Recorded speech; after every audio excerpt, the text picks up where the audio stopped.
Good morning, everyone. We'll begin our program in about 2 minutes. Thank you.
Good morning, everyone, and welcome.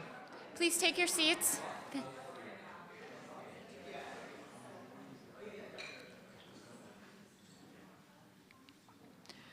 Welcome. I'm Sarah Cott, Senior Vice President of Programming at The Hill.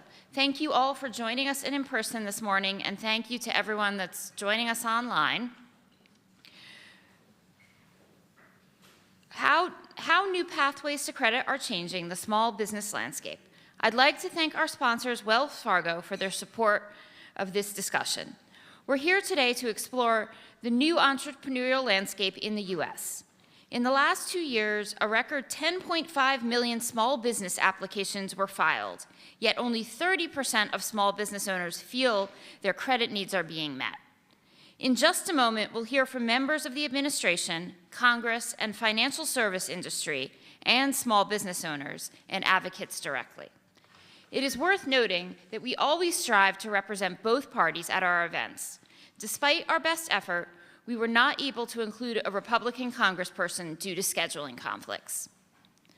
Before we get underway, a few housekeeping notes. If you're with us here in the room, please keep your phones on silent for the duration of the program. And please join the conversation on social media. You can follow us on Facebook, Twitter, and Instagram at The Hill Events. And with that, I am delighted to welcome Bob Cusack, Editor-in-Chief of The Hill, to the stage, who will introduce our first guest. Thanks, Sarah. Hey, good morning, everyone. Thanks for coming. I do want to introduce our first guest from the administration. It's Associate Administrator Mark Madrid, who leads the SBA's Office of Entrepreneur Development. Mark, please welcome. How are you, Bob? First question, I just want to ask some news of the week. The House Small Business Committee recently held a hearing on COVID funds. We're coming out of the pandemic. Obviously, small businesses, and we'll talk about that, bear the brunt of that economic distress. But now, Republicans on the committee are saying that SBA, there was not enough oversight of the COVID funds, specifically on PPP. The administrator didn't testify. Republicans weren't happy about that. I just want to get your response to that and what the administration is doing to make sure that we can recover some of those funds. Obviously, it was a massive, the PPP program was unprecedented, and it was largely viewed as a success, but Republicans say, listen, there was some money that was left on the table. Well, thank you, Bob. Great to be here with everyone. Energized to be here, and thank you for the question. First and foremost, reduction of fraud, waste, and abuse, and mitigating that is a top priority for our administrator, Isabella Casillas Guzman. And in the report that you see from the IG, there's a difference that we've delineated between potential fraud and likely fraud. So I think that's important to underscore. As well, there has been an investment from Biden-Harris in terms of going after those who have frauded the U.S. government. That's the bottom line. And so we've also installed some mitigation in terms of technology that has helped us with that as well. Tell us a little bit about your office and what its mission is. Well, the SBA mission is to help Americans, start, grow, and build resilient businesses. That's the bottom line.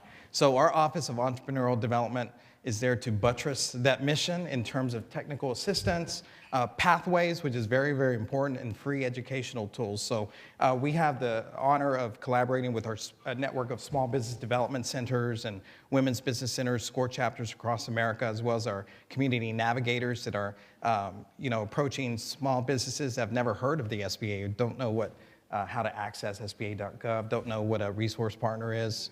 So that technical assistance and education is really the foundation of our office. You talk to small businesses all the time. What's the mood coming out of the pandemic and moving forward? And this is a big theme we'll talk about today. The number of small business applications is at a record high. Why is that?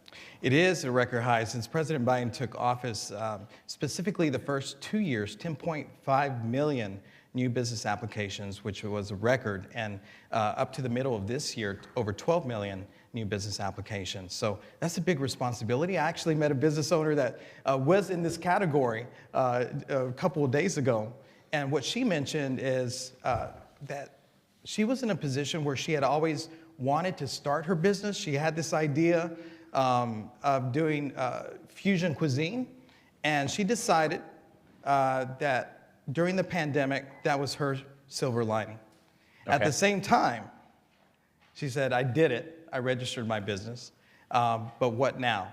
She had the wonderful idea, and certainly what we're talking about today, not only accessing capital, but managing capital, and having the confidence as well. Access to confidence was a big deal for her, but she has weathered all those fear factors that she had. Right. But there's a lot of work to be done yet, and she is doing well, but she hopes to expand to her second location. So I think that's the embodiment of what we're talking about today. When you talk about confidence, you look at some economic indicators. You look at the stock market recently, it's actually going up. We sent record unemployment, but at the same time, inflation has gone down, but it's still high. And recently, polls have shown 8 in 10 people thought we're either in a recession or we're headed for a recession. Now economists are starting to pivot a little bit, and of course, we've seen a big fight over Bidenomics from the Democrats and Republicans. But can you describe kind of the confidence of small business owners and potential small business owners? I say it all the time, it's the highest honor working for the American public and small businesses because they're the most resilient group. They are the first responders of our American economy. And I can tell you that they don't have the option of taking a day off. So there is a lot of hope and resilience. I met with a small business owner just yesterday in Louisville, Latoya Bradley, CEO and owner of Brew and Sip. She's on her second location, but hopes to open up to 6 or 7. That's her magic board number. So at the same time, she understands that there's some inventory issues, supply chain. She's had to make pivots in terms of not being open on Sundays and taking that day off for her family. At the same time, she knows that she's had to be more agile, more so than ever. In fact, she had her husband as the chef that particular day when I was there yesterday. Anyhow, she's hopeful, but she understands that there's supply chain dynamics. She prefers to use local, sourced ingredients, but she has to control her costs even more so. She has to control the menu options that she's offering. She's concerned with hiring right now. It used to be about customer acquisition and retention was the #1 issue for small business owners. I should know because I've been supporting them on the ground for the last 15 years. Now it's hiring, and that's why she had her husband as the chef that day.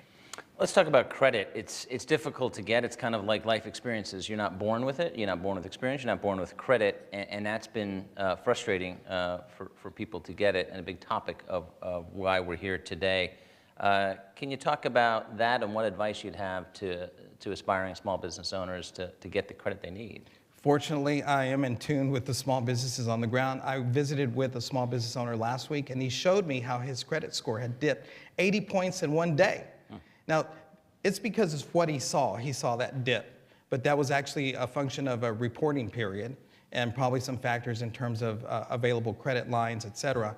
But we had an opportunity to talk, and that in his subconscious is affecting his decisions in terms of his risk tolerance, curtailing his vision to grow and scale, affecting inventory levels because he's thinking about that credit score and what it's going to do to him. So we then engaged into a conversation about, do you know the difference between a personal credit score and a business credit score? And he said, no, I don't. And so we were able to share those dynamics in terms of the differences. That's a 0 to 100 scale as opposed to the 3 digits on the personal financial credit. The differences that could affect lines of credit and such in the future. And all that was news to him. And so I think the word of the day is it's stressful for our small business owners. And so that's why I'm glad the collective wisdom in this room. And I'm also very thankful for our members of the small business committees, both in the Senate and the House. But the collective wisdom in this room and the innovators in this room, hopefully that we can have new conversations about credit profiles and compensating factors. You used to work for the Latino Action Business Network. How do we make sure that credit is equitable across all demographics? Yeah, so I did run the Stanford Latino Entrepreneurship Initiative, and we had the opportunity to work with scaled Latinx companies across America and Puerto Rico. But this is transferable to BIPOC communities as well. So in that particular community, we saw a lot of mattress money. We want to hold on to this money. We don't know about credit. We don't want to owe people and have debt and accumulate debt. But there was an educational forum that had to take place in terms of financial leverage and how to use that and how to work on trust, which I think is a fundamental layer in this whole financial literacy and credit building initiatives across America. What would help, this is kind of a broad question, but what would help small businesses from Capitol Hill Congress perspective? What would SBA like the Congress to do? We have to meet small businesses where they are and everywhere they are, as Administrator Guzman attests every single day. So I think one of the biggest primary factors is not to consider our small business ecosystem as a one-size-fits-all, to split it up into personas, because those that are scaled, let's say over $1 million plus in annual gross revenues, that are procuring either through corporate America or the private sector or government, is different from those small businesses that are 5 employees or less, that have built financial success. We have to take a look at what their compensating factors are. So I think it's that, splitting our small business ecosystem into personas and understanding them and the terrains that they're in, including industry and geography. There was a big, as you know, a big bipartisan deal on the debt limit where spending levels were agreed to. I thought it was impressive that the parties were able to come together. However, now they're fighting over what they agreed to. So there is growing speculation that there will be a government shutdown at the end of September. What would that mean for small businesses and SBA? Well, we've been through continuing resolutions before, and right. Small businesses don't have a choice. So we have to continue to make sure that they understand our eligibility criteria for our microloans and 7A programs and also our 504 loans. It's a pathway for some, so we just have to keep, especially what I do in terms of entrepreneurial development and those that support this mission, is we have to keep those networks alive and strong. How do you interact with stakeholders? Obviously, policymakers meet with certain groups, but how does that work? Because this is, as you mentioned, you met with a lot of small businesses recently. That's part of your job. What would you advise stakeholders to help, number one, have small businesses thrive and get access to the credit they need? The number one thing is make sure if we're talking about small businesses is to have them at the table. That's very, very important, because I feel sometimes that we're talking about policy and activities, and we're not actually hearing from them at the table, because they have a lot to offer. They have what's happening on the ground today, what their concerns are, what they've just been through, and I think that's more important than ever. What would be your advice as far as resources? Maybe it's SBA's website, but if someone's watching, we have a large audience, they're thinking about a small business, they don't know what to do. What should they do? Yeah, so you're right, SBA.gov. But what I do is take time. Like if you're watching right now, you have your cell phone, go to SBA.gov.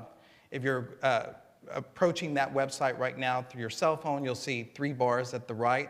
So there's information about our capital resources. get local assistance, which you can type in your zip code and look at the resources that are available to you, whether it's our 68 district offices across the country, our resource partners like our small business development centers, women's business centers, SCORE chapters, community navigators, and our veteran business outreach centers. There's information about federal contracting because I talked to a veteran-owned business on the plane yesterday, and he said, I want to procure with the federal government. How do I do that? I said, do me a favor, let's go together, and we did. He added that website to his favorites.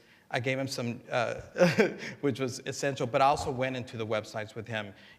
Here's a little bit about GSA schedules. Here's about getting certified in the first place. I talked about the streamlining that we have accomplished with Administrator Guzman's leadership in terms of, vet certification, how those turn times of being certified have been just improved drastically. How does SBA work with other government agencies? Because as we all know, small businesses, they're not the biggest fans, perhaps, of EPA and OSHA. Is there an intergovernment process that you share feedback with different agencies or work together with them?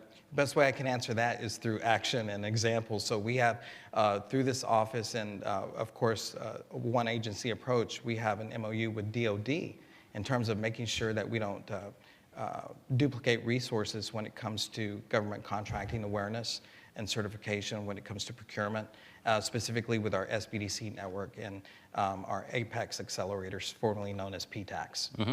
Okay.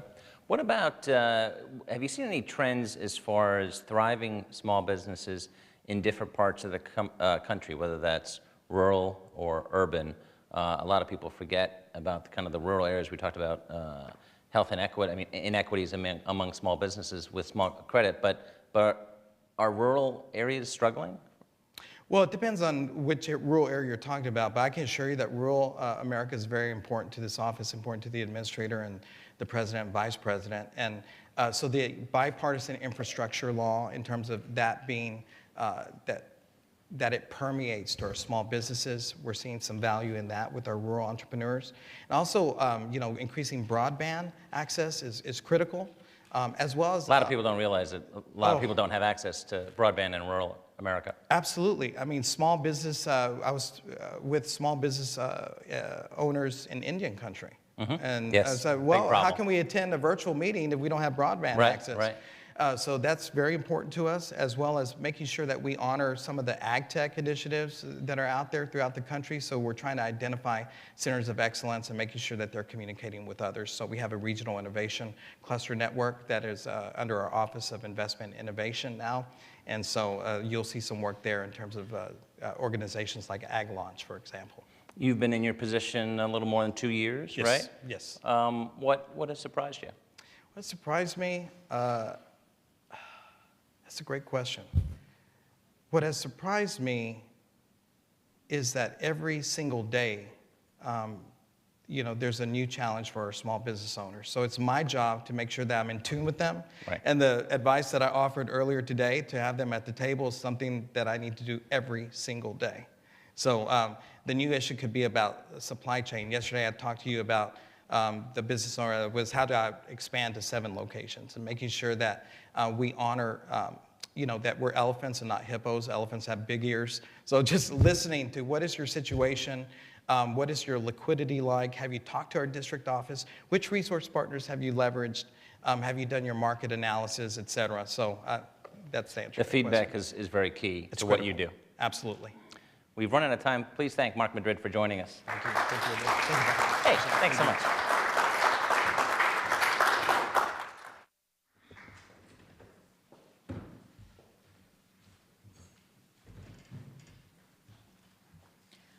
I would like to direct everyone's attention to our screens for a word from our sponsor, Wells Fargo. Thank you.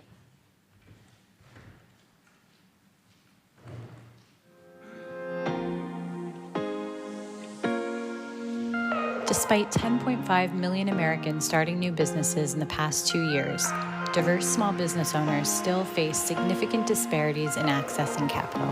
This lack of access hinders their business growth, job creation, and overall economic impact in their communities. There is an estimated $40 billion annually of unmet financing demand from BIPOC-owned employers that applied for financing, and an estimated $1 trillion in unmet financing demand from all small businesses nationally. At the core, the barriers to capital are 9 out of 10 small business owners heavily rely on their personal credit score when seeking financing.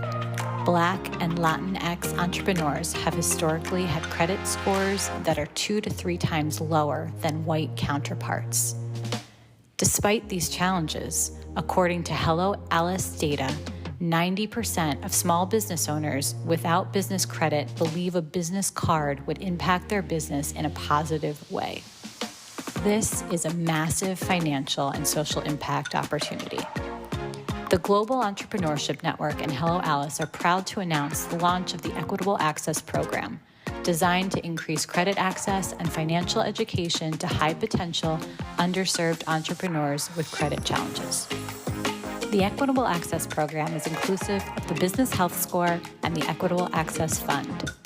With initial funding of the program led by Wells Fargo, Jen and Hello Alice are targeting to raise $70 million, which will unlock an estimated $1 billion in credit access for thousands of small business owners. The fund, managed by Jen, addresses significant untapped demand for business credit among small businesses. The Business Health Score, a new assessment tool developed by Hello Alice, offers a comprehensive evaluation of a business's financial health, enabling small business owners to make informed decisions regarding their financial performance. Through the Equitable Access Program, these small business owners gain a pathway to accessing a business credit card, building their credit profile, and eventually qualifying for traditional credit and lending products needed to grow their businesses. 3 years from now, projected outcomes will come to life through 30,000 entrepreneurs growing their business and personal credit scores, 16,000 entrepreneurs growing their revenue, 9,000 entrepreneurs hiring new employees, and 7,000 businesses eventually qualifying for mainstream bank capital solutions. Together, Wells Fargo, Jen, and Hello Alice are making a commitment to ensure that every entrepreneur can access the capital they need to grow sustainable small businesses, powering local communities, and ultimately, our global economy. We cannot unlock credit access for those who really need it alone. We need your advocacy and support to achieve this economic imperative.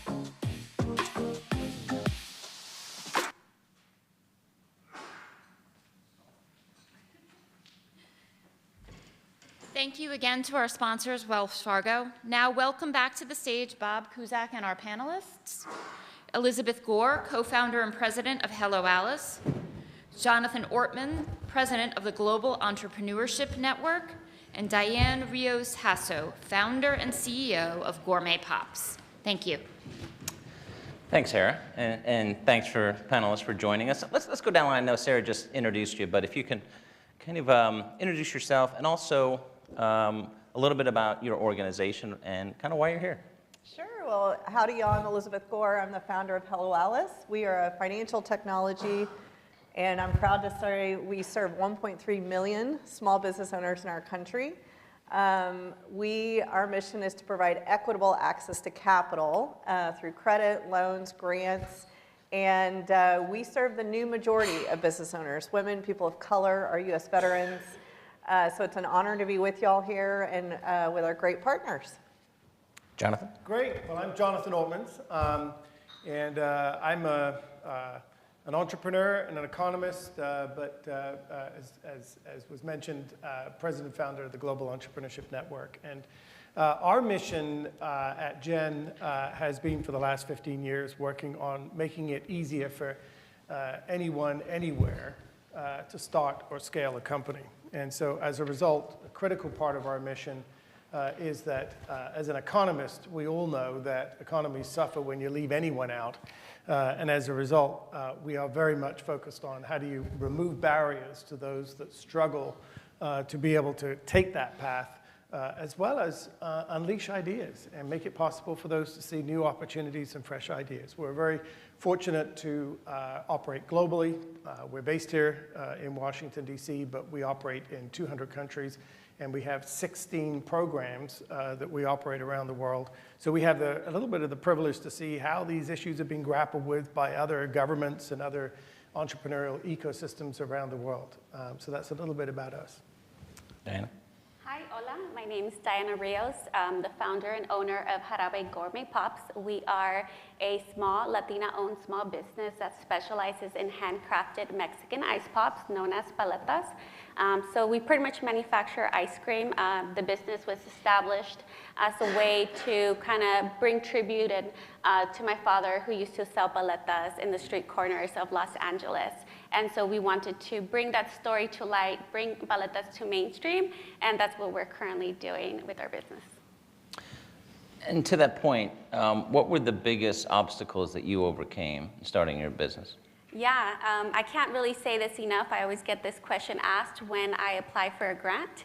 And access to capital is definitely the #1 challenge that we're currently facing as a small business, aside from sorts of challenges such as supply chain, high interest rates, margins are being squeezed. And so as a small business owner where we're having to compete with larger companies, one of the biggest challenges is definitely having access to capital. Access to capital gives me 2 things. One, to allow me to grow my business, but it also allows me to be competitive in the marketplace.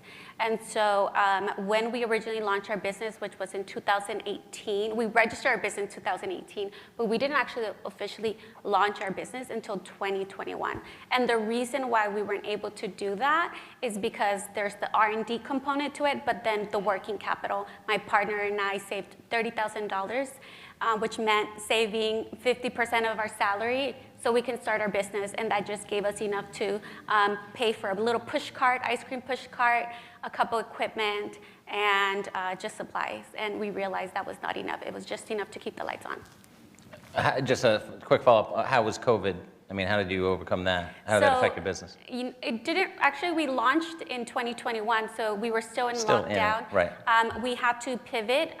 We originally wanted to start a brick and mortar. We realized that was going to cost, it was going to be expensive, and so we decided to actually bring it back home and kind of old school Mexican way, push a push cart to the farmers markets, and so that's how we've been raising capital on our own, just bootstrapping our way. Elizabeth, tell us about the business health score and what the inspiration for that was. Sure. Fascinating idea. Thank you. So at Hello Alice, we've distributed millions and millions of dollars in capital to small business owners. And that was always our objective, was equitable access to capital. What we realized is, I'm a good example. I'm a founder of this business. I was an animal science major. I was not a business major. And so how do you actually manage the financial health of your business is so critical, particularly COVID and now that finances are tighter and it's very hard to get a loan. We talked about credit scores earlier with Mark Madrid. So the financial health and vitality of your business is critical. So very much like the stories you've heard today, most of us are doing our books or our financial health at night or in the mornings and when we're not selling to our customers. So at Hello Alice, we built almost a gamified approach to your financial health. So it's called the Business Health Score. And so we wanted we know traditional credit scores are important, but we wanted to look at the whole of your business. What is your cash flow? What is your credit? What is your employee makeup? And so in about 6 minutes, we can tell you the financial health of your business in a 0 to 100 score.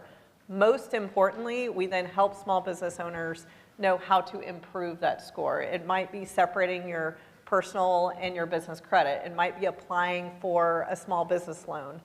We have an incredible partnership with Gen Global and Wells Fargo and MasterCard right now where we are helping you get secured credit, for example, and maybe we can put up a grant to help you with that collateral you need to do that. The way a small business owner is going to know that is through that business health score. So we've worked very hard with Gen and Wells and MasterCard to understand what is that data infrastructure we need to do that, what self-reported data and third-party data we need to integrate. And our macro objective is to unlock, maybe with $70 million in grants, we can do $1 billion in credit. There's a $40 billion gap in the BIPOC community alone for those who've applied and been declined business credit. So our goal is really as the four of us to really crack that open, and it's a great business opportunity. But there wasn't another version of business health score before? I mean, There it is sounds not. like a kind of basic concept. It does, and entrepreneurship, a lot of people are like, well, I could do that, but you didn't, right? That's very true. That's what I Yes. love about entrepreneurs. And so this doesn't exist. It's the first of its kind. I have to compliment Wells and Jen and MasterCard for taking a risk here, because it is, but I think it's going to unlock billions of dollars in credit. Jonathan, let's get into the finances. Jen is managing the fund. What does that entail? Well, essentially, we started with a fund, and the purpose of the fund is to provide small amounts of credit to those people who do have a poor credit score. They are not necessarily applying directly to say, I've got poor credit score, I need your help. But we're giving it behind the scenes to those that get through the business health score and are able to allow more people who are more of these, excellent number of, new small businesses that have started. We looked at these numbers, and it's, the story was strong during the pandemic. There's more and more people willing to take this kind of risk. But we're able to look, thanks to the great work, I want to give Hello Alice all the credit here, because they've done a super job, at what I would describe is a little different, which is taking a look at how do you assess whether or not this is a good opportunity to invest in as a lender. How do you look at that in a little bit more of a holistic way? And you'll notice that the partners involved in this are all private sector. So we're conducting an experiment. We'd like to lead the public sector and to say, hey, look, we've done the testing. We can move a little bit more nimbly than you can and try to test this out. And so I think what's different here, which is really important to stress, is that we've got a little bit more of a sophisticated way of assessing whether or not this fund is going to be well invested. I will say, at Jen, one of the other contributions we make is that, we're all doing this, but we're especially focused on how do we set these people up for success. So it's not just, how do we help people who've really been dealt a bad deck of cards? That we all want to do, and that's the role of many of us in philanthropy in the public sector. But we want to take a smarter approach to this. We want to say, how do we add the technical assistance? How do we make sure that we've allowed them to understand their school? They understand the strengths and weaknesses of their business. As I often say to entrepreneurs and small businesses, do you really want to borrow the money? I mean, I might have said to you at the beginning, you're going to put that $30,000 into those supplies and things. Let's take a really good look at this and work out, how do you feel about this? So I think the fund will essentially, we hope, be able to provide on an ongoing basis credit to people. And as they come out of having a poor credit score, they'll obviously, the resources that we put to providing security on a card that we provide them, we can put that to another entrepreneur behind them. So we're all motivated to see everybody succeed, because the more of them succeed, the more we can take that capital, thanks to the extraordinary generosity and leadership of Wells Fargo and others. I think this is, we want to put that to work for as many people who are in this difficult phase of the growth of their small business. I think one note Yeah, absolutely. that I think is really critical. There is a perceived risk, particularly with women and people of color, of bad management or bad credit history. And a big part of it sometimes is lack of credit history. So women coming out of the care economy right now who've maybe through COVID are doing childcare, elder care, have not built credit. If you look at our US veterans coming home right now, they have not built credit over 10, even 15 years. So one of the things that I try and, look at the success of Diana, this perceived risk versus lack of credit history, I really want to delineate that, because I think that when you look at the whole business plan of a small business owner, that's what we're trying to do here. And sometimes it's just based on FICO alone, and some people have not had the opportunity generationally to build credit. So I just wanted to, I think that's an important nuancing here. And to that point, Diana, when you made that decision that's what small business owners have to do. That you have their they have a nest egg, and they're investing perhaps their life savings into their business. What was the key determinant in that? I mean, that's just that's one of the biggest decisions of your life. I think so at this point. Yeah, I think there was a couple indicators. We reached out to a couple major banks when we initially were looking into starting our business, and we were denied. Both major banks and CDFIs. CDFIs usually would come back and say, yeah, we can lend you this much money, but at this interest rate. And so for me, I'm not sure if it really made sense, not knowing, at this point, you're still in the idea concept of your business. You're really not knowing how your business is going to do. You don't really know those projected revenues. Did the bank help you understand why? No, they just sent a letter. No good, right, okay. They just sent a letter saying, sorry, you've been denied. And so I think that was kind of our decision. That's when we kind of pivoted and said, hey, you know what? We need to figure it out. And we decide to just, let's save up and let's just bootstrap it. And that's how we decided to start the business. Let me add a point, if I can, onto that. I think if you look at the 2023 Kauffman Foundation data, one of the important reasons that we're discovering is about this getting turned down by banks is that where you've got about half of the applicants getting turned down, if you're an average, for example, if a white male, for example, you're seeing 70 to 85% of, for example, Latinx or particularly Black Americans or Americans of color getting turned down. And of course, we know some of that's due to discrimination. We know that some of that, to echo Elizabeth's point, is just due to the fact they just don't have that credit history. And so I think, a lot of this is for us to be able to adjust that, because what the credit score also does is help us turn around and say, let's remove those other factors and make sure that that decision is being made upon the potential of that small business opportunity. Regarding as far as the economy right now, everyone's trying to make sense of it. As I mentioned to Mark earlier, that there's a record number of small business applications. Really, this is for any and all of you. What are you seeing in the data that you have, some people who are feeling sour about the economy, but then a lot of people want to start their own business now coming out of COVID, which obviously devastated the small business community? We were in Baltimore last night with several hundred small businesses, and we're data nerds at Hello Alice, and we did a survey before we got here. 98% of the respondents were optimistic about their small 98. business. Yes, 98%. And I say that because Mark mentioned earlier, it's so important to disaggregate corporate from small business. We are seeing receipts up for small business vendors, which is really exciting. I don't think it correlates with the squeeze and the difficulty right now of getting loans.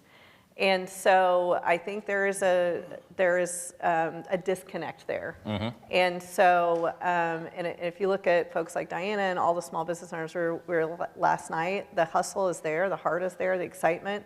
Also, small business owners are spending, 97% are spending more on software than they ever have in the past, which shows a level of sophistication.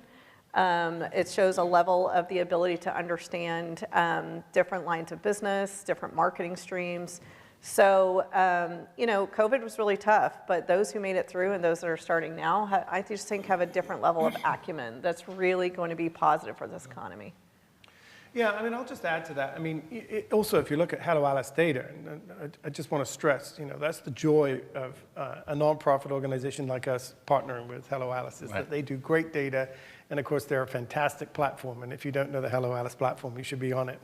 But the point is that data also told us during the pandemic that we experienced similar levels of optimism from small businesses about how they viewed the future.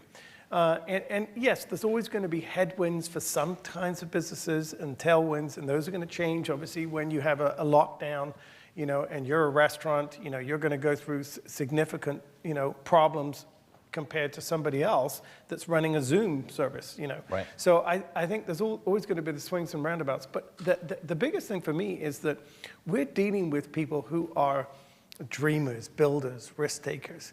You know, I mean, to be someone like you have to have a little bit of grit and courage.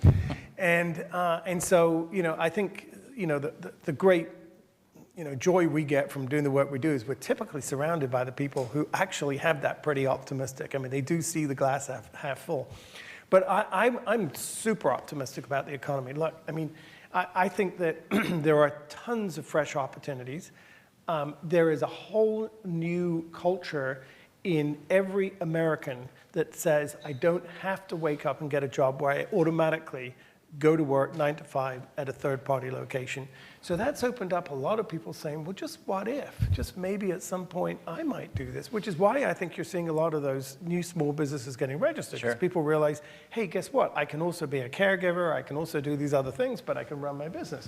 So, no, but our data has told us actually the overall, and this may be a controversial statement, that the pandemic has actually been a big fuel and driver of the entrepreneurial capacity of this economy, because it's really opened up a lot more people who are willing to take risk. And it's got more people like those of us here today that are trying to remove barriers such as barriers people face in getting credit to build and grow the company.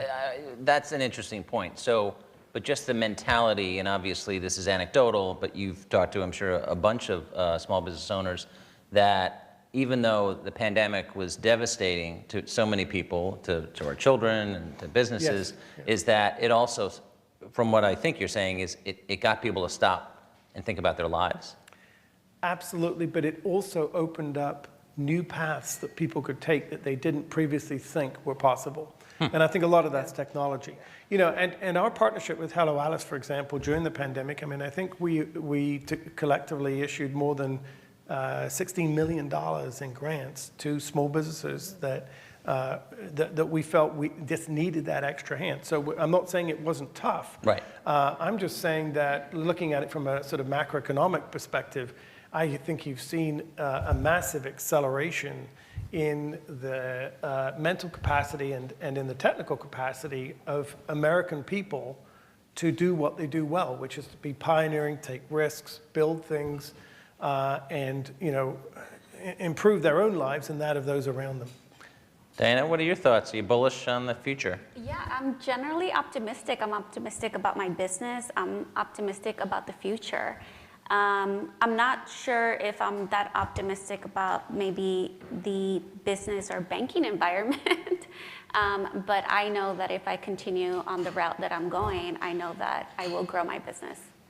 And you used to work on Capitol Hill. I did. If you had a magic wand and Congress could do something, what would you like them to do? I would love to be able to see some direct lending from the Small Business Administration. Okay. I would also like to see maybe some redefinition on the definition of small business. Currently, right now, we're lumped into these large definitions. I think Mark Madrid kind of mentioned on it that we should be separating depending on those kind of business ecosystems. So I think that would allow for allocations for smaller businesses like mine that have particular needs different from those of 320 employees. So I think those are the two things I would do. Well, that's great. Well, we end on an upbeat note. Please thank our panelists for joining us this morning. Thank you so much. Thank you.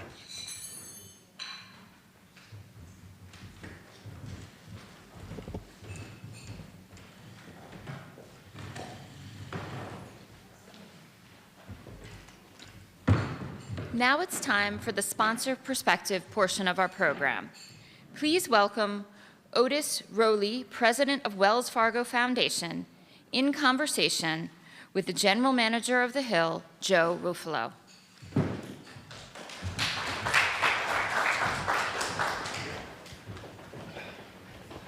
Otis, great to see you. Thank you for being here this morning. It's good to be here. As a bank, Wells Fargo serves roughly 10% of small businesses in the U.S., so that's millions of small business owners. Where can Wells Fargo meet the needs for capital today, and where do you see the opportunity to do even more? Well, first of all, again, it's an honor to be here and happy to have the opportunity. So, Wells Fargo serves about 3 million small businesses around the country, about 1 in every 10 small businesses. And so we have a unique relationship and a clear kind of understanding of the small business ecosystem because of that. When we talk about small businesses, we're really talking about those with about 10 million or less in revenue. And so I think we are very uniquely positioned and uniquely qualified to really have a firm understanding of what their needs are, and recognize that they are so essential to the overall success and health of not just our communities, but of our nation. Wonderful. Tell us more about the collaboration with Hello Alice and the Global Entrepreneurship Network. Why did Wells Fargo want to stand up the new $70 million fund, and how will it help the small business owners? Sure. So we're uber excited about the opportunity. We know any of this work is not just in the hands of banks, right? That overall, if you're going to do this, you have to have a partnership, and the ability, the opportunity to partner with Jen and Hello Alice, it was really exciting to us because we know that these disparities exist. We know that every small business is not going to have $1 million in revenue on day one, right? And so you have to really address the issues that are creating those disparities and really meet those small businesses where they are. And that's what's so exciting about this. The opportunity to unlock $1 billion in credit with that $70 million made it a lot of sense for us to be in and to be in early. We know that it's the #1 issue for small businesses is the lack of access to capital and credit, period, right? And we know that it's also around technical assistance and support, and that's what was really exciting about both the tool and the fund, is that there's the opportunity to provide these small businesses with those resources that they need to really try to really be successful early on. And so I really think about the tool particularly in the way that on the real estate side, you have lead designation, right? It was, in the beginning, people were like, this is a little, but now so many, as people are constructing homes and office buildings, et cetera, they look for a LEED certification, right? They use it as a tool to understand what are the things that you can and should do in having sustainable construction and a sustainable building. And I think in so many ways, the tool is going to provide, over 20,000 people have already used it. The vast majority, over 80% are people of color, and over 60% are women. Right? And so we know that in the same way that it has helped, LEED really helped people to create more sustainable buildings, that I think the tool is going to allow for more sustainable small businesses, for people to understand what's missing and what are the things that they can and should do. And so that's why for us, it was a commonsensical thing to do in terms of investing in it. Great.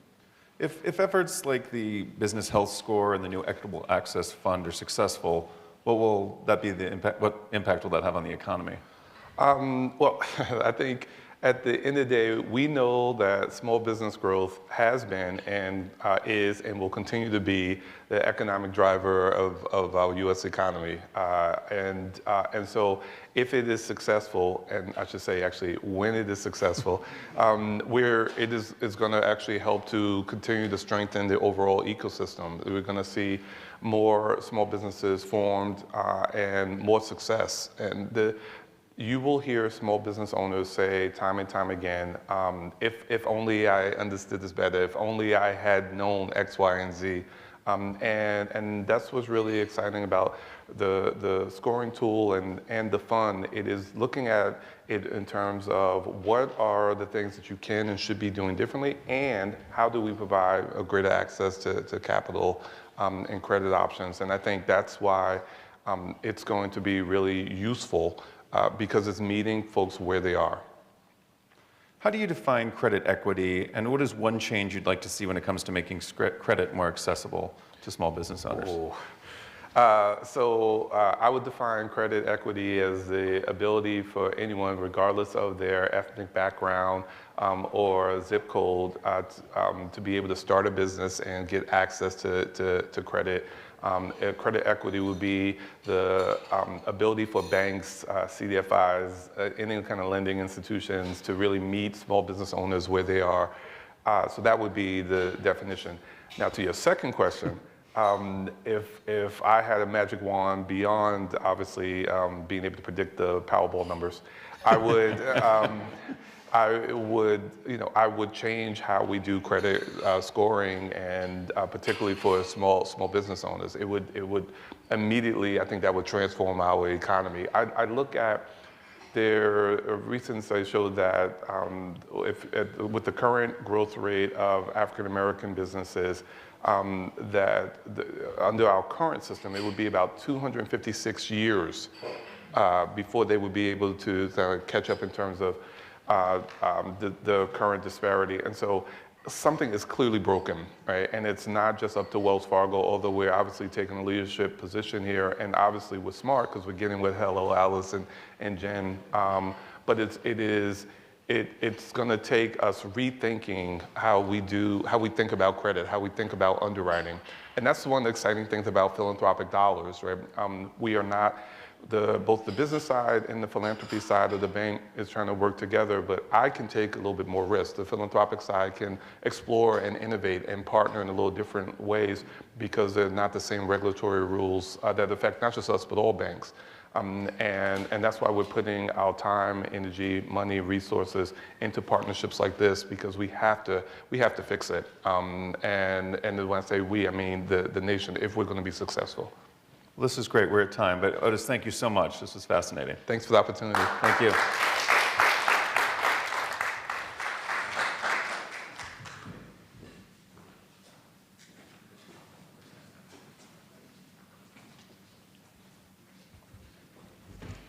Thank you again to our sponsors, Wells Fargo.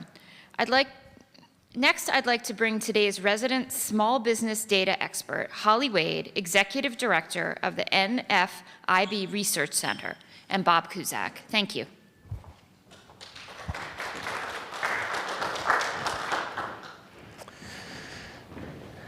Holly, thanks for joining us.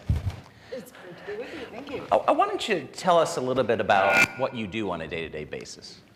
Sure. So I've been with the National Federation of Independent Business Research Center for almost 20 years now.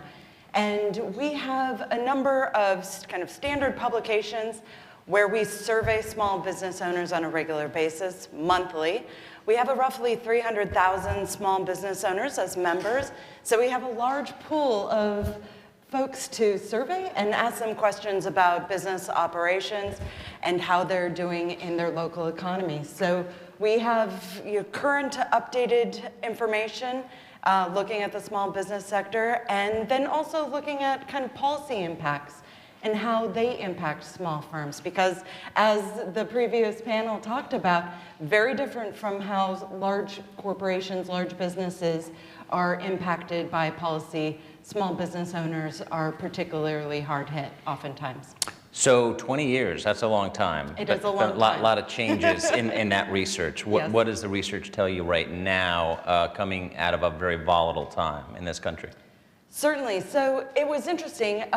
One of the speakers had talked about how the general population, many of them think that we're currently in a recession. Right. And for small firms, small business owners also, many of them, over half, say that we're currently in a recession. All of the kind of national numbers indicate that we're not, but it is a strange time to be a small business owner, operate in this environment. While sales are looking pretty stable these days, it's not particularly, doesn't feel good oftentimes because of the challenges that they're facing that are unique to them and haven't been experienced for decades. Let's talk about those challenges. Access to credit's got to be pretty high on the list.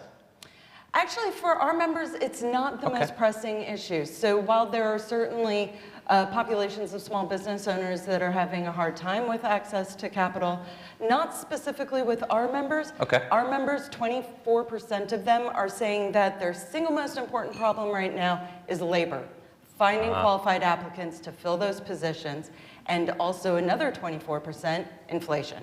So inflation and the labor market are the two biggest challenges that we hear from small business owners at NFIB. And in the data, are you seeing any trends that those problems are getting better? I mean, from a macro sense, the workforce issue is not going to go away for a long time. No. But more recently, because I know, and I think a lot of people in the audience and watching on thehill.com know of a time when they went to a restaurant and it was very difficult to get any kind of service. I mean, the labor shortages during COVID were pretty bad. So are we on an upswing or kind of not?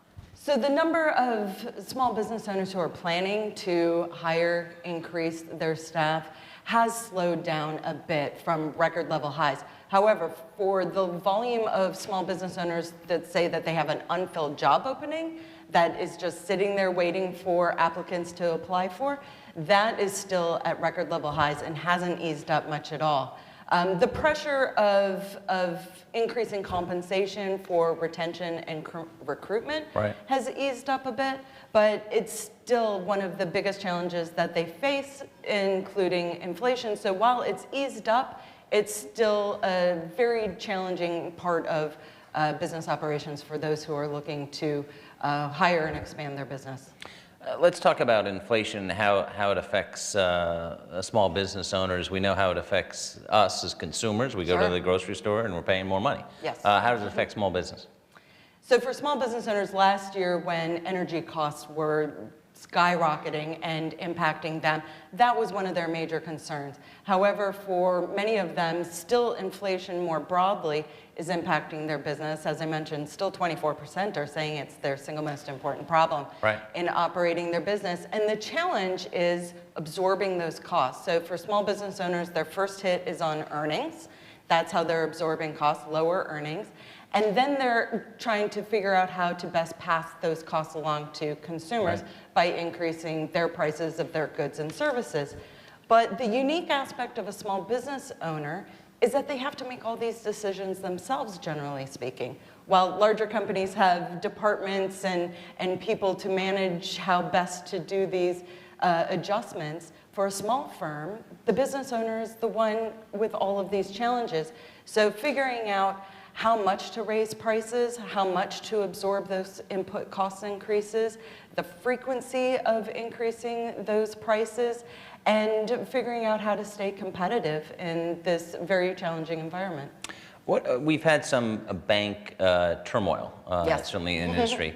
What are people saying about that you're surveying? So I guess this was in April, I believe, we surveyed small business owners, a random sample of our members, asking them about the recent banking turmoil and whether that was impacting them personally. And for the most part, it wasn't impacting them directly. However, they were concerned about the financial stability of their bank, of surrounding banks in their area. Many of them reached out to their bank to make sure that everything was okay. Many of them told us that their bank reached out to them, which was good to hear, telling them that everything is okay, that there aren't problems that they should be concerned about. But it was a level of stress for small business owners in thinking about what this might mean to them if there were larger impacts.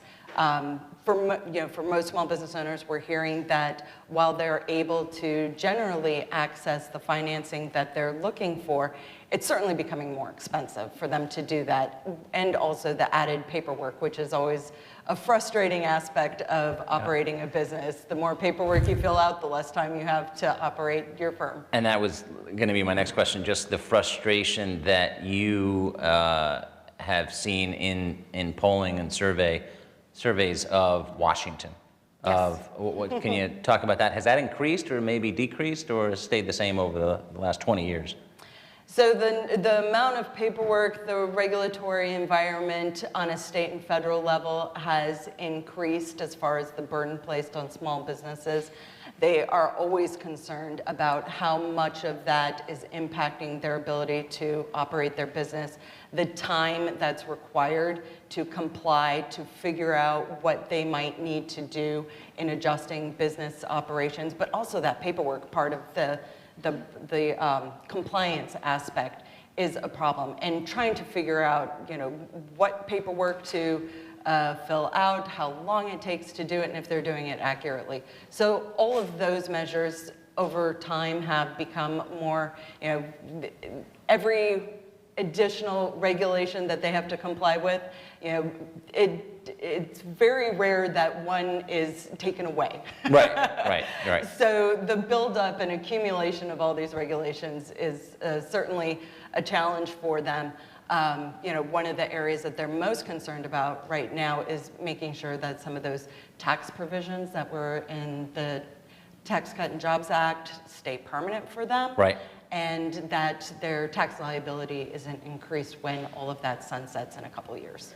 Right, and then going back to the regulations, some people have floated that if we're going to have a new regulation, and mostly Republicans, but we should take one away, but it hasn't really caught fire yet. But other than, and that is a big question now of what's going to happen with the Trump tax law, will it be made permanent? Obviously, that's not going to be happening anytime soon before the next election. But what else are you hearing that small businesses are telling you about what they'd like Congress to do other than the tax provisions? Right now, talking to small business owners, I was just in Jackson, Wyoming, talking to a few of our members. And while they're challenged with inflation pressures and labor, mostly they are asking DC, the federal government, to stay out of their way. Right. Not make it more difficult. They're already in a challenging environment in operating their business. So limiting the DC or state regulatory environment and kind of keeping that in check so that there aren't additional burdens on that end would be of huge help for small business owners. Are you seeing different states, different levels of success because they have less onerous requirements? Like when you survey, are you able to tell, well, this state's doing better than this state?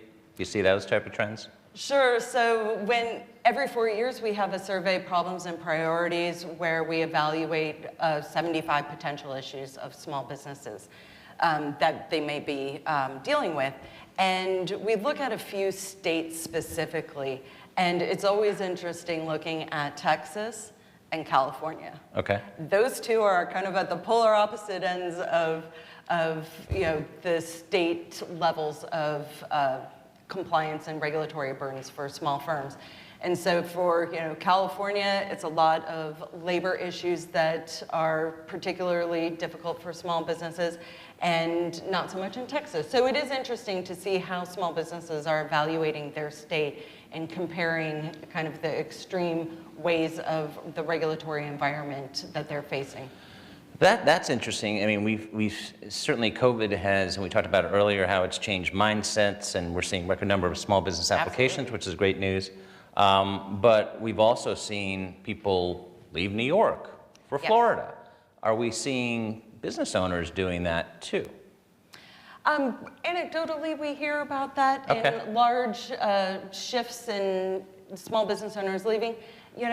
Likely not so much because their business is generally kind of where they set up shop. And it's not easy to pick up if you have a storefront or employees and move to a different state. Unless you're doing that for life Exactly. reasons. Right? If you're Right. starting a business, though, it does make sense to kind of evaluate the situation that you're in and see if, kind of where you're thinking about setting up shop makes sense. And there are certainly areas that are more kind of friendly towards the small business sector than others. So in that way, we've seen, as you mentioned, the huge increase in business formations. And so it'll be interesting to see in a couple of years kind of where they have set up shop and have, if they've grown and hired employees and things like that, and if those geographic shifts have happened in that way. James Carville famously said it's the economy, stupid, when talking about politics, and the economy is obviously going to be a big issue in the 2024 election. You've looked at decades of data. Where are we now? Are you confident that we're on the upslope? Because some people don't think so. Most people actually think we're on the downslope. They're very pessimistic. Yes. So, small business owners, they're always concerned about their business. They're always concerned about the increasing difficulty of operating their business. So when there are elected officials or those running for elected office talking about increasing some of the kind of regulatory issues that might be of concern for them, that's a problem for small business owners, and they are always looking towards an environment that's more supportive of them. And so that's certainly of concern, whether it's in DC or their state. They are looking for those folks who are going to make it easier for them to operate their business. And that's a priority for them. Going back to the tax provisions that are pending,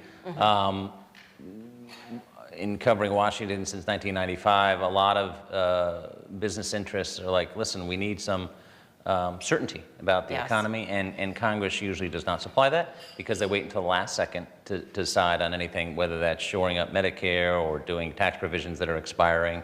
Talk about that need for certainty, and that hopefully Congress won't do that on certain key economic provisions.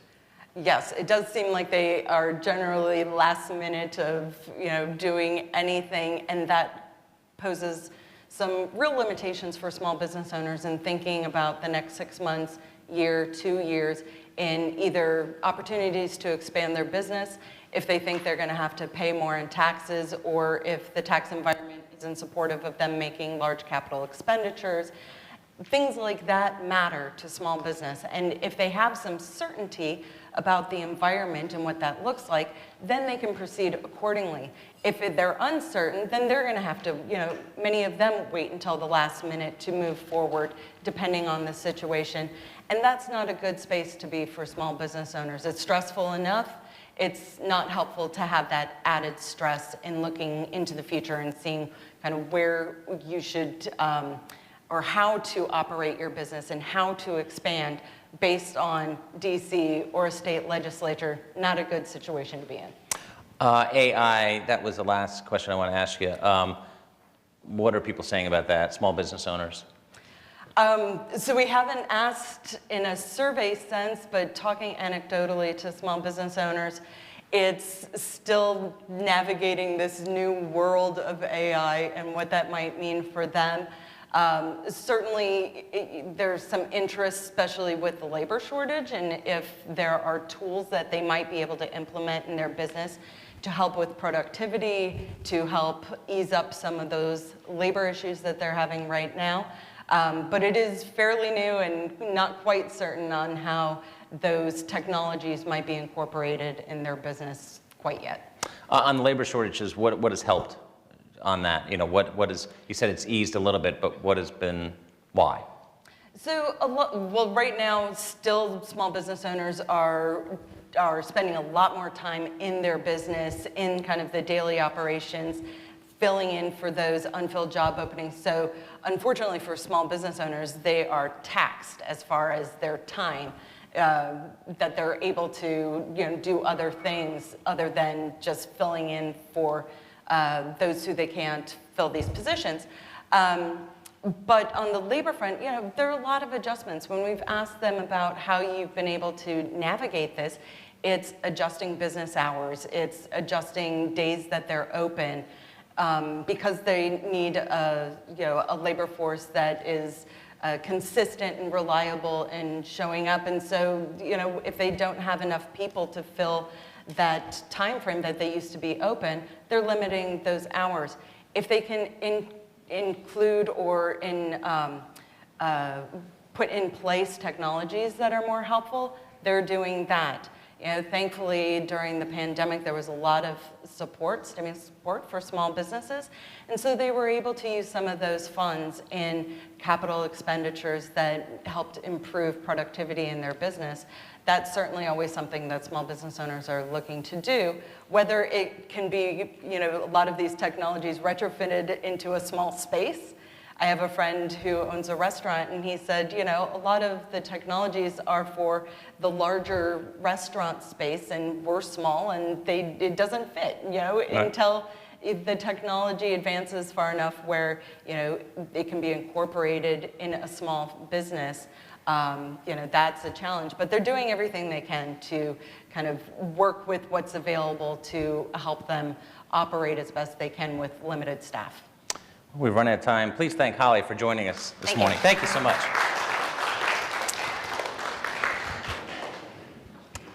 And now for our final speaker today, I want to welcome Congressman Greg Landsman, a freshman Democrat from Ohio's 1st District and ranking member of the House Small Business Subcommittee on Economic Growth, Tax, and Capital Access. Congressman? Y'all can clap. Thanks for I'm just kidding. Well, I remember talking at our new members reception. Okay, you've been a new member for not too long. Takeaways, surprises. Wait, can I do yeah, one thing? go ahead. Can you move over here? This is my daughter, right here. Yeah, I don't get that many opportunities to do this. That's cool. I would like you to round of applause for my daughter. She's gonna kill you later. You get to sit next to the photographer. It's cool. Okay, thank you. Sorry. So yeah, reflections on your first term so far. One is the impact for the opportunity, possibility for impact is enormous. I mean, I was at City Hall. I love city government. Local government's the best, and you can have a lot of impact on people's lives. The enormity of the impact up here is just, you know, it's breathtaking, and some of that has to do with casework, helping people.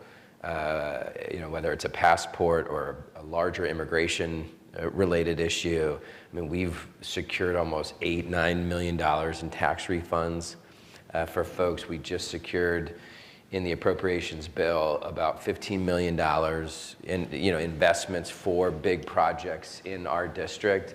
And then there's all the legislative stuff. So, you know, it's really incredible how much impact you can have. DC is broken. Is it more broken than you thought? Yeah, in the sense that, you know, even though there's, you know, a bazillion bipartisan bills that get introduced, my name's on, I don't know, hundreds of them, or a ton of them. What comes to the floor at the moment are the more political messaging bills that seem to appease the folks on the far right. And, you know, that's obviously a problem. I mean, Congress is supposed to be working, and there are all of these big issues facing the economy and our families, small businesses, and there are a ton of bills that we could bring to the floor right now. And then the other big issue that we don't talk about enough is the divide between the House and the Senate. Right. It took me a couple of months, with the exception of the senators from Ohio, you know, who I'll see either on a plane or Sure. in the district. I did not see a United States senator until late March, right? So you don't, the two don't interact. There's not bicameral work.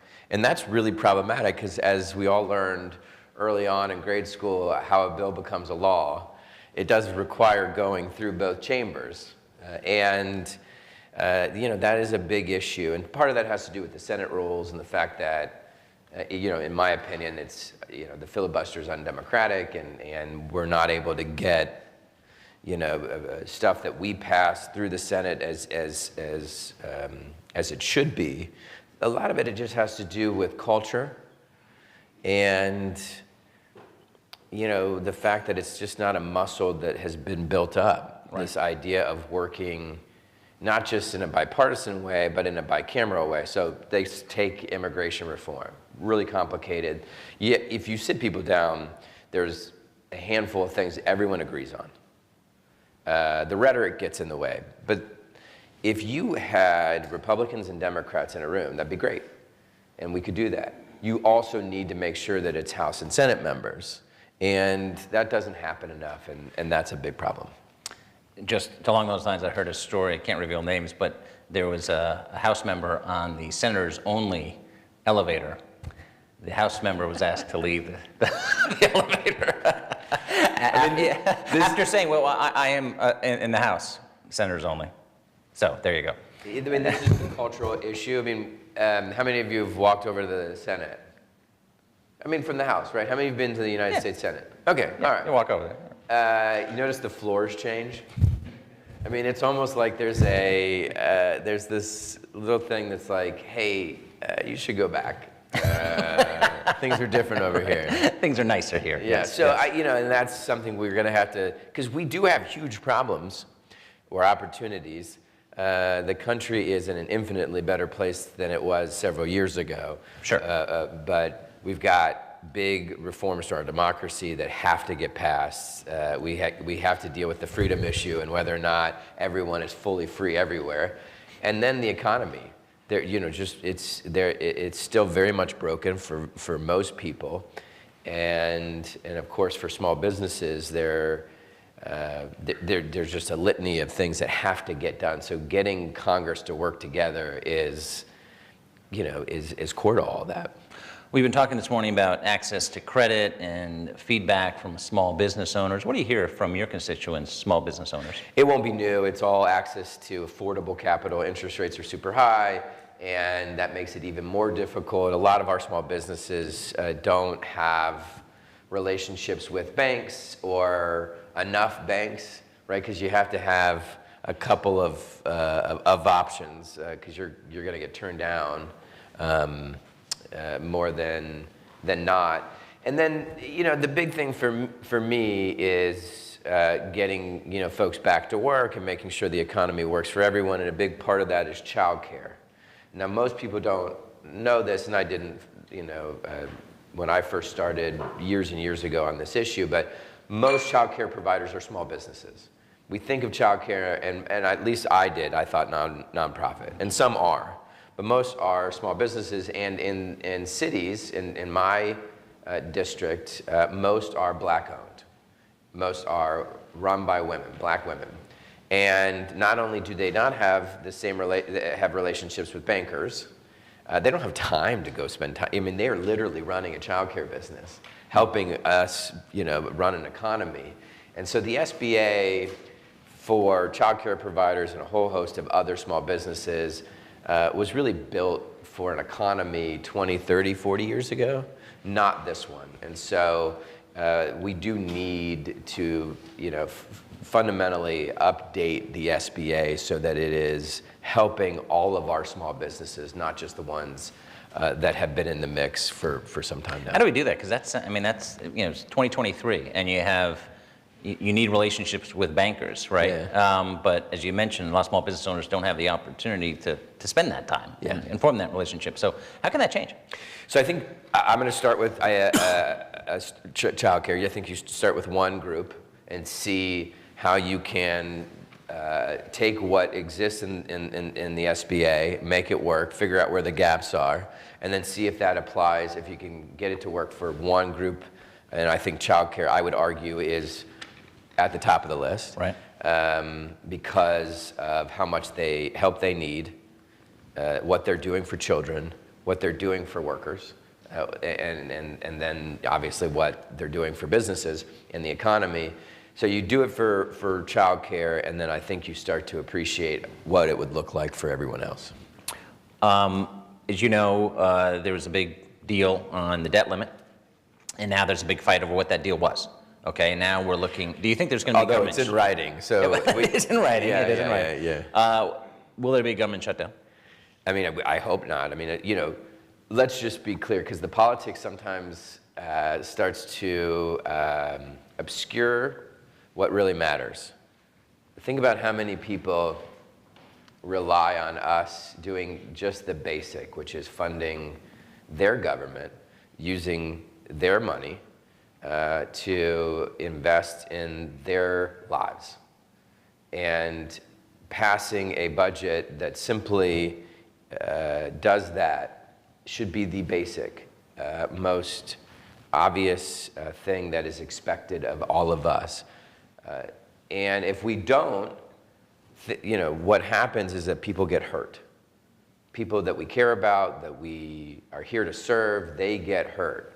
And the stories end up being about how, are the Republicans, going to get blamed for this? Will it be the Democrats? Right. It's about the adults up here and not the human beings throughout the country and the small businesses who all depend on the system to function. And when the government shuts down, the system does not function.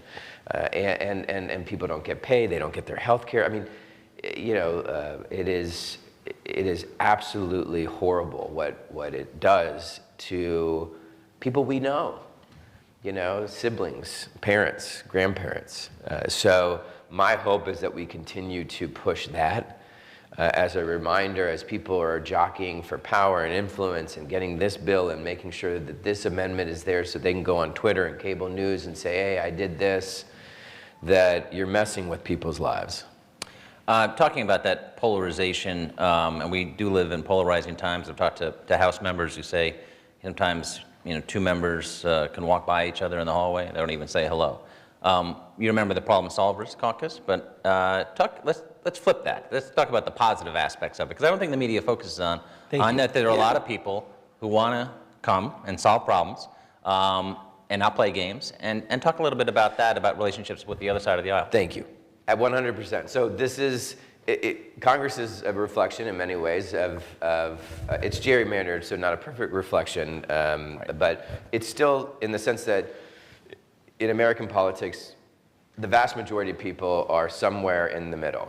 They're not centrist necessarily, all of them, but they're like, Democrats or Republicans or unaffiliated, but they would not consider themselves to be as part of the far left or the far right. Right.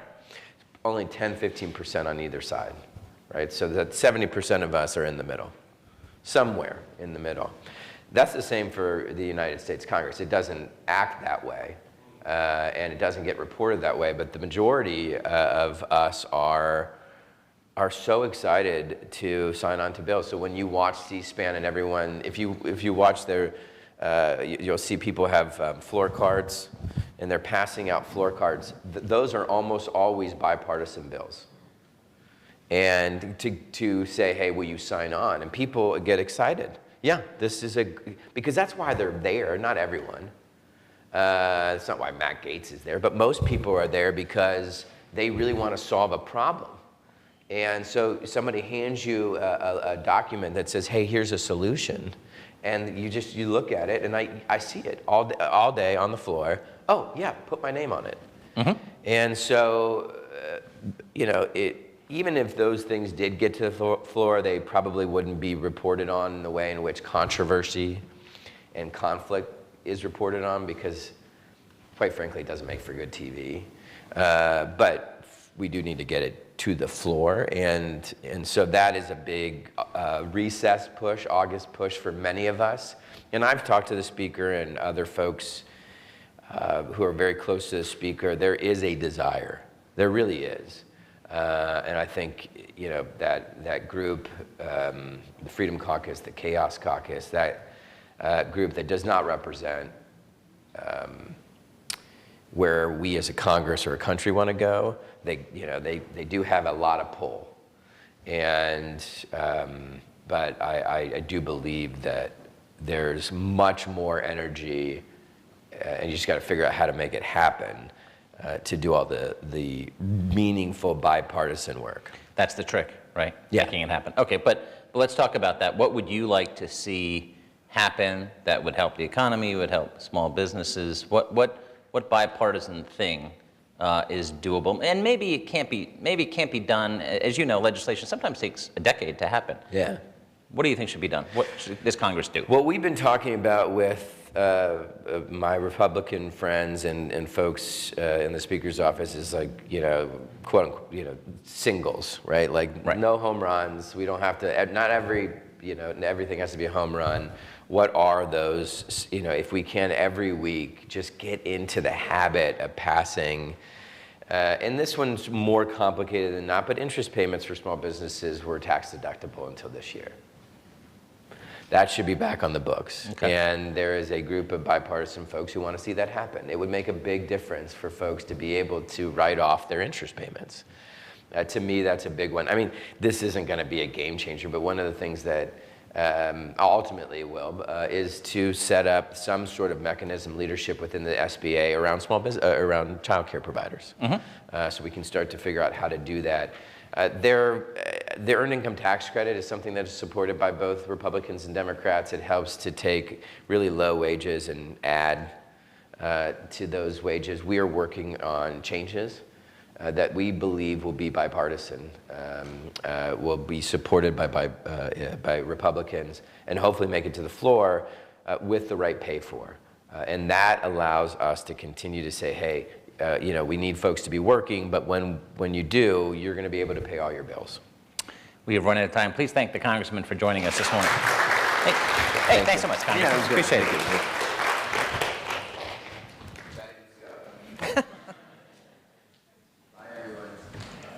Thank you. Thank you, Congressman Landsman and Bob Cusack, and a big thank you to all of our guests this morning. That brings us to the end of the program. Please turn to the back of the room, and please make sure that you get a popsicle from Hara Gourmet Pops, which look very delicious, on your way out.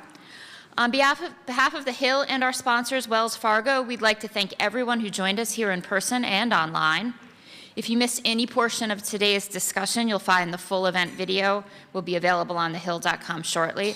And please share and circulate the content you saw today. Thank you, guys. Have a great rest of the day.